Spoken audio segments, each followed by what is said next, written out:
అందరికీ నమస్కారం. ఈరోజు మనం కర్ణాటక యుద్ధాల గురించి చూసుకుందాం. కర్ణాటక యుద్ధాలు మనకి వీటినే ఆంగ్లో ఫ్రెంచ్ యుద్ధాలను కూడా అంటాం. ఇంగ్లాండు మరియు ఫ్రాన్స్ అగ్రరాజ్యాలు కావడంతో ఈ రెండు దేశాల కంపెనీల మధ్య దశాబ్దాల పోరాటం కొనసాగింది. ఆంగ్లేయులకు మరియు ఫ్రెంచ్ వారికి మధ్య జరిగిన 3 భీకర యుద్ధాలను కర్ణాటక యుద్ధాలు అంటారు. తమిళనాడులో మొఘల్ సామ్రాజ్యానంతరం ఆర్కాట్ రాజధానిగా ఏర్పడిన కర్ణాటక అనే ముస్లిం రాజ్యము ఏర్పడింది. ఈ రాజ్యంలోనే 3 యుద్ధాలు జరిగాయి కాబట్టి వీటిని కర్ణాటక యుద్ధాలు అని అంటారు. అయితే మొదటి కర్ణాటక యుద్ధం ఇది క్రీస్తు శకం 1746 నుండి 48 మధ్య కాలంలో జరిగింది. ఐరోపాలో ఇంగ్లాండ్ మరియు ఫ్రాన్స్ మధ్య జరిగిన ఆస్ట్రియా వారసత్వ యుద్ధంతో భారతదేశంలో మొదటి కర్ణాటక యుద్ధం ప్రారంభమైంది. ఈ యుద్ధంలో ఫ్రెంచ్ వారు ఘన విజయాలను సాధించారు. ఇకపోతే ఫ్రెంచ్ గవర్నర్ డూప్లే ఆంగ్లేయులను ఓడించి మద్రాసును ఆక్రమించుకున్నాడు. అలాగే ఆంగ్లేయులకు మద్దతుగా వచ్చిన కర్ణాటక నవాబు అన్వరుద్దీన్ను ఫ్రెంచ్ సేనాని కెప్టెన్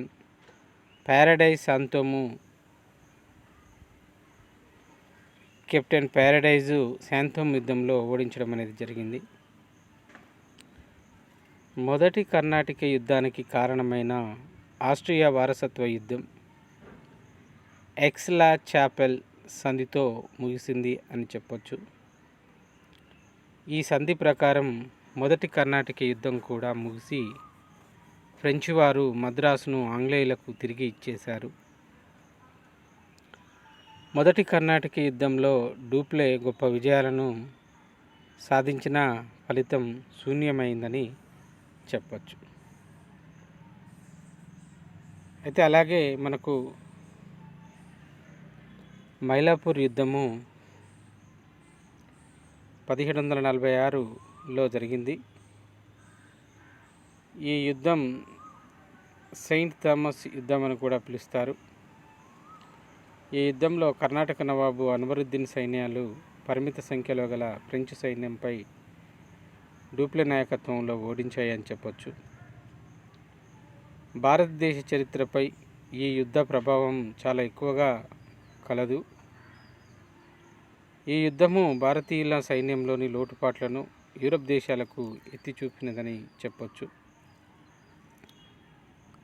ఈ యుద్ధం వరకు ఫ్రెంచ్, బ్రిటిష్ వారు భారతీయ రాజులను మిత్రులుగా చేసుకోవాలని ఆకాంక్షించారు.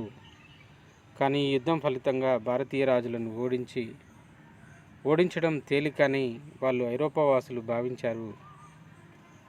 వారిని హిందూ రాజులను సామంతులుగా మార్చుకోవచ్చని వారు గ్రహించారని చెప్పవచ్చు. క్రీస్తు శకం 1748లో ఎక్స్-లా-చాపెల్ సంధి జరిగినప్పుడు ఈ సంధి ప్రకారం ఫ్రెంచ్ వారు మద్రాసును తిరిగి బ్రిటిష్ వారికి ఇచ్చివేశారని మనం చెప్పుకోవచ్చు. ఇకపోతే రెండవ కర్ణాటక యుద్ధం దక్షిణ భారతదేశంలో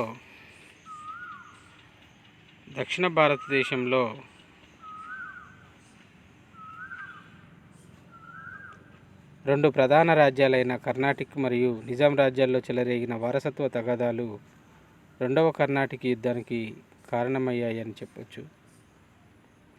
ఈ కర్ణాటక రాజ్యంలో నవాబు అన్వరుద్దీన్కు వ్యతిరేకంగా అతని సోదరుడైన చందా సాహెబ్ తిరుగుబాటు చేశాడని చెప్పొచ్చు. ఆంగ్లేయులు అన్వరుద్దీన్కు మద్దతు ఇవ్వగా ఫ్రెంచ్ వారు చందా సాహెబ్కు మద్దతు ఇచ్చారు. అదేవిధంగా నిజాం రాజ్యంలో కూడా వారసత్వ ఘర్షణ ప్రారంభమైందని చెప్పొచ్చు. అధికారంలో ఉన్న నాజర్ జంగ్కు వ్యతిరేకంగా అతని మేనల్లుడు ముజఫర్ జంగు తిరుగుబాటు చేశాడు. ఆంగ్లేయులు నాజర్ జంగ్కు మరియు ఫ్రెంచ్ వారు ముజఫర్ జంగ్కు మద్దతు పలికారు. ఈ రెండు రాజ్యాల్లోని వారసత్వ ఘర్షణలో తలదూర్చిన ఆంగ్లేయులు మరియు ఫ్రెంచ్ వారు రెండవ కర్ణాటిక్ యుద్ధాన్ని ప్రారంభించారని చెప్పొచ్చు.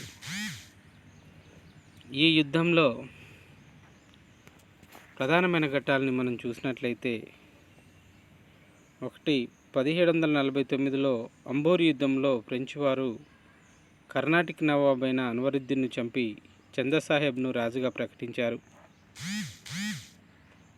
అన్వరుద్దీన్ కుమారుడైనటువంటి మహమ్మద్ అలీ తిరుచునాపల్లికి తను పారిపోవడం అనేది జరిగింది. 1750లో నిజాం రాజ్యపాలకుడైన నాజర్ జంగ్ హత్యకు గురయ్యాడు.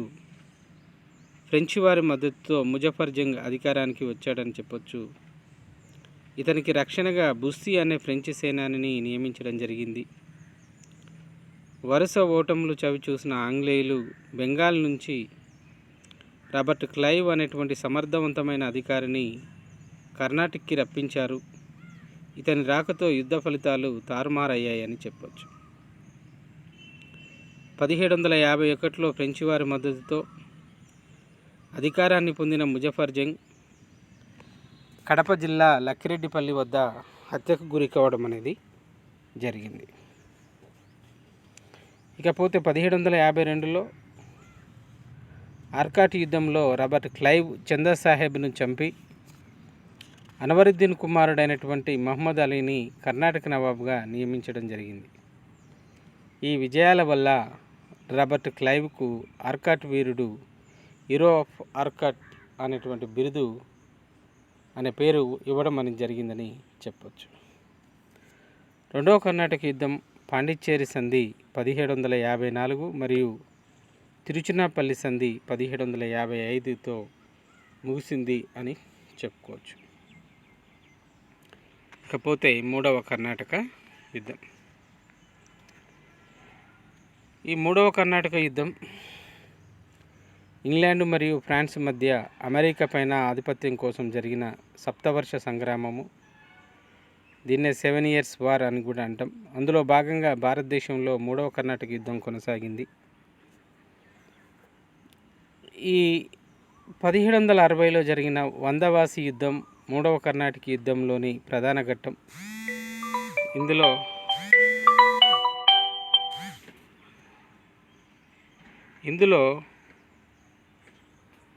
ఈ వందవాసి యుద్ధంలో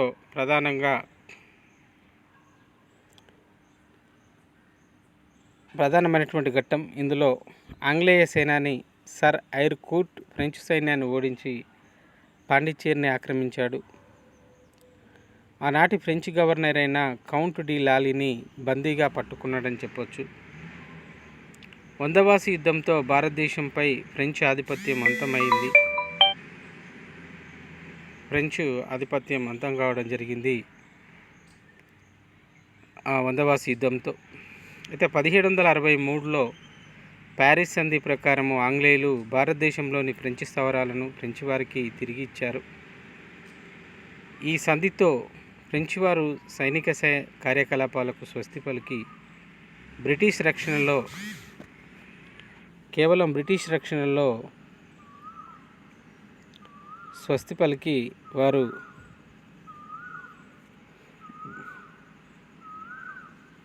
బ్రిటిష్ రక్షణలో కేవలం వర్తకులుగా కొనసాగాలనేటువంటి షరతును విధించినట్టు మనం చూస్తున్నాం. స్వాతంత్ర్య అనంతరం నెహ్రూ ప్రభుత్వం యొక్క దౌత్య ఒత్తిడికి తలొగ్గిన ఫ్రెంచ్ ప్రభుత్వము తమ స్థావరాలను 1954లో భారతదేశానికి ఇవ్వడం జరిగింది. నెహ్రూ ప్రభుత్వం ఈ ఫ్రెంచ్ స్థావరాలను భారతదేశంలో విలీనం చేసి వీటితో పాండిచ్చేరి కేంద్రపాలిత ప్రాంతాన్ని ఏర్పాటు చేయడం అనేది చేసిందని చెప్పొచ్చు. అయితే బ్రిటిష్ విజయానికి మరియు ఈ వైఫల్యాలకు కారణం ఏంటి అని మనం గమనించినట్లయితే, ఇంగ్లాండ్ మరియు ఫ్రాన్స్ రెండు ఆనాటి అగ్రరాజ్యాలైనప్పటికీ భారతదేశంలో భారతదేశంలో వివిధ కంపెనీల మధ్య జరిగిన యుద్ధాల్లో ఆంగ్లేయులు విజేతలు కాగా ఫ్రెంచ్ వారు ఓటమి పాలయ్యారని చెప్పొచ్చు. వీటికి అనేక కారణాలు ఉన్నాయి. అందులో English east India company private సంస్థ కావడంతో ఈ కంపెనీ అధికారుల నిర్ణయాధికారాలు ప్రధానంగా ఈస్ట్ ఇండియా కంపెనీ ఒక ప్రైవేటు సంస్థ కావడంతో ఈ కంపెనీ అధికారులు కావచ్చు, ఆ అధికారుల యొక్క నిర్ణయ అధికారాలు కలిగి సంపూర్ణమైన స్వేచ్ఛను వాళ్ళు అనుభవించారని చెప్పొచ్చు. అయితే ఫ్రెంచ్ ఈస్ట్ ఇండియా కంపెనీ ప్రభుత్వము కంపెనీ కావడంతో ఈ కంపెనీ ఉద్యోగుల నియమ నిబంధనలను ఎక్కువగా ప్రాధాన్యత కల్పిస్తూ వాళ్ళు ఫలితాలను విస్మరించారని చెప్పుకోవచ్చు. అయితే ఆంగ్లేయులు లాభసాటి వ్యాపారాన్ని కొనసాగించి వాళ్ళు అత్యున్నత లాభాలు గడించారు. బొంబాయి, మద్రాస్ మరియు కలకత్తా వంటి వారి ప్రధాన స్థావరాలు వారి లాభాలను విపరీతంగా పెంచాయని చెప్పొచ్చు. అయితే ఫ్రెంచ్